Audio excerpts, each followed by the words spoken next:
Well, I entered the DLA arena in 1966 as a senior captain, and then became a flag officer in '67. Stayed with DLA from all of '66, and then in '67 I spent to Defense Industrial Supply Center and commanded that for 3 years in Philadelphia. And then 1970, I came to Philadelphia, from Philadelphia to Columbus, Ohio, to command the Defense Construction Supply Center, which is now the Defense Supply Center Columbus.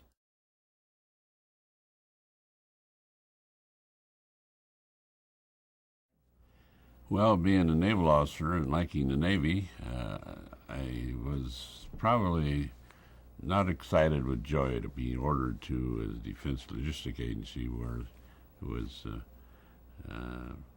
run by various services. And, of course, being raised in various arrangements like Army, Navy, Air Force, you have a loyalty to that service, and it just takes you a while, particularly when you're raised in the traditions, to recognize that there's another bunch of fine people out there that you can join with to combine into a joint effort.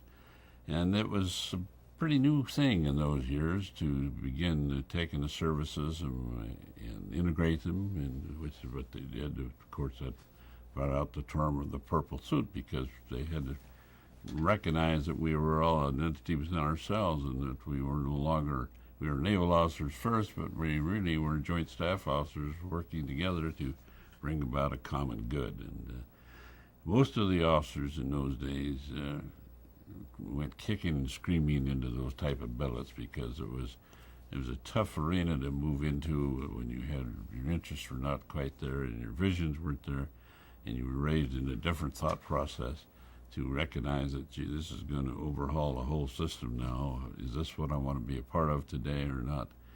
And it opened my eyes once I got into the DLA, because the people with vision had decided that this was the way it was going to be. And as I look back on it now, it was a great opportunity to improve what was going on in the military, and I'm glad to be a part of it. But the first part, I wasn't. I didn't think that this was the road to success.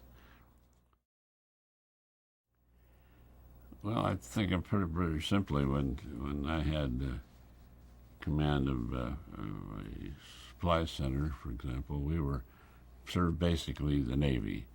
And when it initially started there, before DLA, each member, each service had its own supply system, its own logistics system, its own depot system, its own communication system. And they came up with a cry, which is a very valid cry: why don't we have one item, one supply demand control point for everybody? Why should we have all these things? Why should a nut and bolt size A be carried in all the Army depots and Air Force AMAs and Naval Supply Centers, and be handled by 7 different or 8 different supply demand control points? Why can't we have one supply demand control point in one depot to handle the item for everybody? Well, that's almost cause for revolution when you talk to a bunch of people who have been raised in a tradition. Look, I run tanks. I want to run my own tank support. I don't need anybody else supporting me in this area. So this itself became a kind of a brutal shock to the fighting man, who just was a little concerned about that thing going to be there when I want to be there or not be there.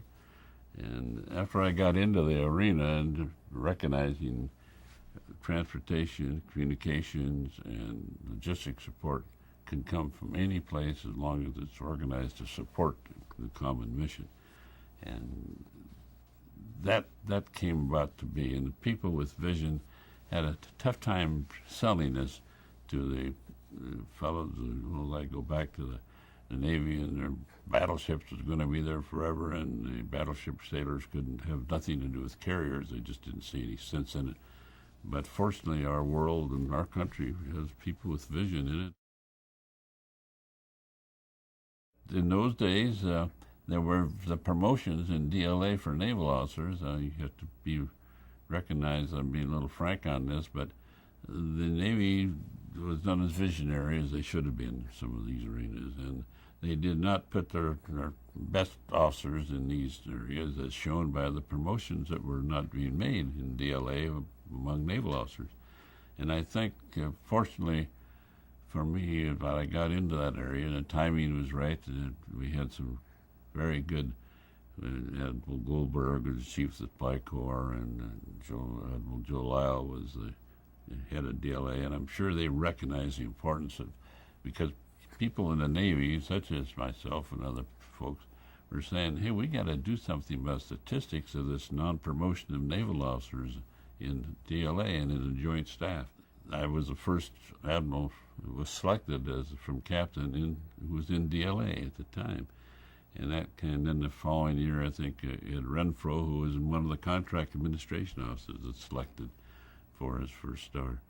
And then things started to open up. People thought, hey, gee, they're selecting admirals now. When I first start in the DLA arena, well, some sailor from Guam or any service from Guam could put in a requisitions for an item, and it would come into the ACE Supply Department and Control Point, and they then would see if they had it in stock. If they did, they would ship it. If they didn't, they'd have to go buy it, and that would take time and go through technical branch and into the procurement branch, and then it would go on to the, like, for example, the Ford Motor Company, and then eventually it would come back into the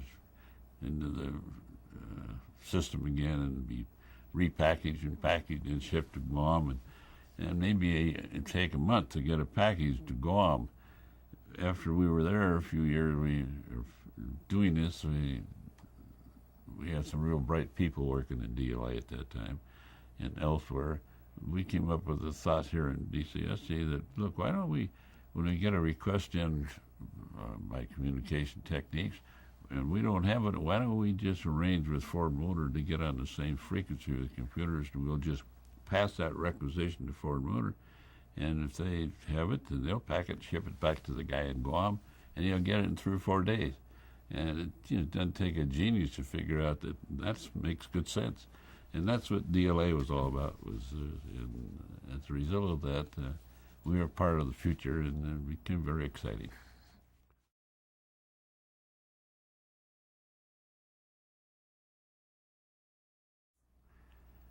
Well, it takes leadership, and it takes people who have walked in moccasins to do a good job.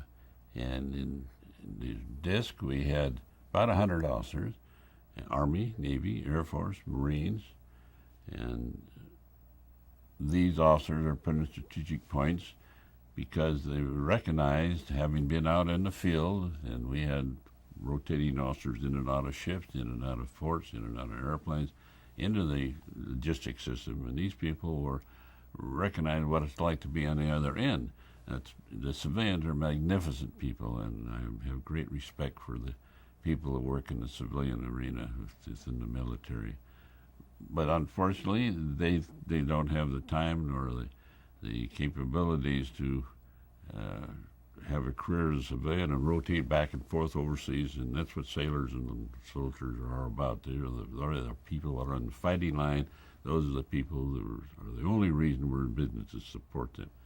So it makes sense that you rotate this type of thinking into the logistic arena so that they can sit up there and fight for the sailor and the airman and the soldiers, and keep the civilians on their toes, saying, look, this is what we're all about, and let's get this material moving out to these guys. And if you don't do that way, sometimes it gets to be kind of not slovenly, but laissez-faire. And so the British went very heavy civilian, eliminated military in their supply system, and they're I think sorry to this day that they did that. We have, even when we put civilians in charge of these places, we still, much like in a carrier, when it has a certain class officer on board, they always support him with a couple of officers that know how to navigate and how to keep the ship afloat. Well, that's what we do in the logistic arena, you'll notice that where there will be a military in command, there will be sometimes a deputy civilian, or if there's a civilian in charge, there will be a couple of the voices of the fleet or the Air Force or the Army surrounding them in the staff level, so that we have that interaction between the need. And it's important to have civilians to give continuity to these areas too, because the officers, by necessity, have to float in and out of the combat arena back into the logistic storage and back and forth, so that they can keep that blood warm all the time.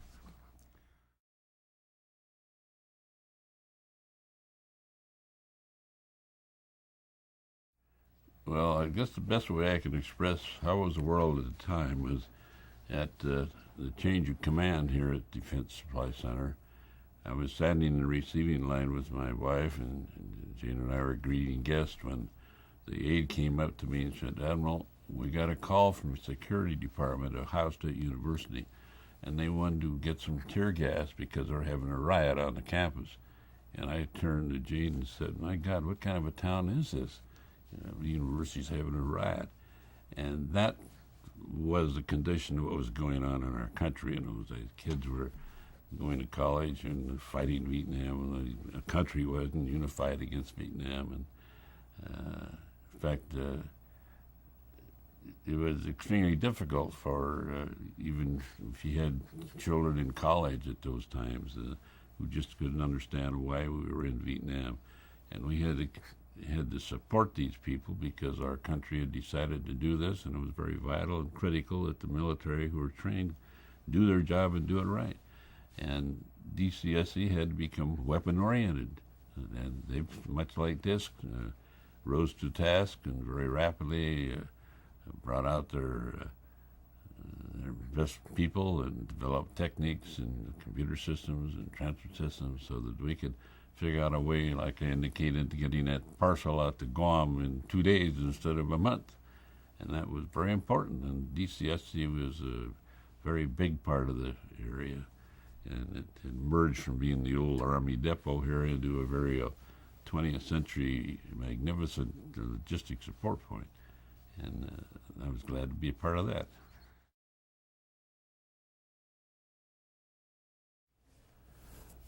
Well, very simple things that were remedied, I feel, in the logistics system, because when I had command of a Naval Supply Center and I needed money, I had about 5 echelons to go through, from the supply center level commander on up through the Bureau of Supplies and Accounts, the Chief of Naval Operations, and the Comptroller of the Navy. And when I applied for funds to do certain things, it would maybe take 6 months to a year to get this done, and everybody critiquing you along the side. Well, in DLA, it was terribly refreshing to me as a DLA commander, because if I needed money or efforts to do something, I could pick up the phone, I could call the comptroller of DLA, or the boss, who was a 3-star general, or the person head of the logistic arena, who was a 2-star. I'd call and say, "Hey, I got a problem, and I need some money, or I need some people, or I need something. And this is what the situation is." And they'd say, "Okay, I'll call you back." And you get an answer that afternoon, and you could move out and do it and get the job done. And all, that, to me, was one of the greatest things, the most refreshing things in the business, was to be able to move and move fast. And DLA brought about this technique of being able to move the logistic pattern a lot faster and a lot closer to the fighting guy and gal. And that's what really made me believe wholeheartedly in the one item, one supply demand control point concept.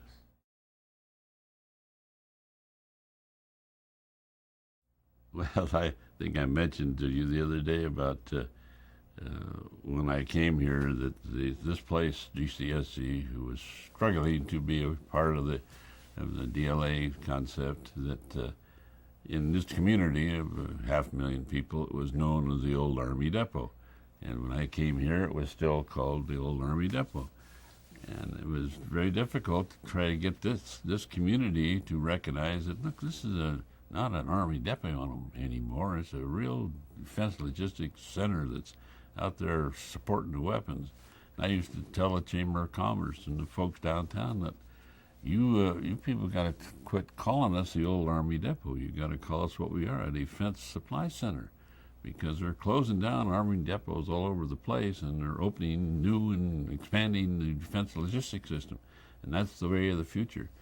So that's probably one of the things that I remember most about coming to DLA into a place like Columbus, who still, the community itself didn't recognize what was going on, and they kept flashing these items about how much we paid for a coffee pot and all the bad things that go on, and instead of the good things that we were doing every day. And it was our job to get that message out, which is we had to do too. And that's where the leadership came into DLA, which they had by now.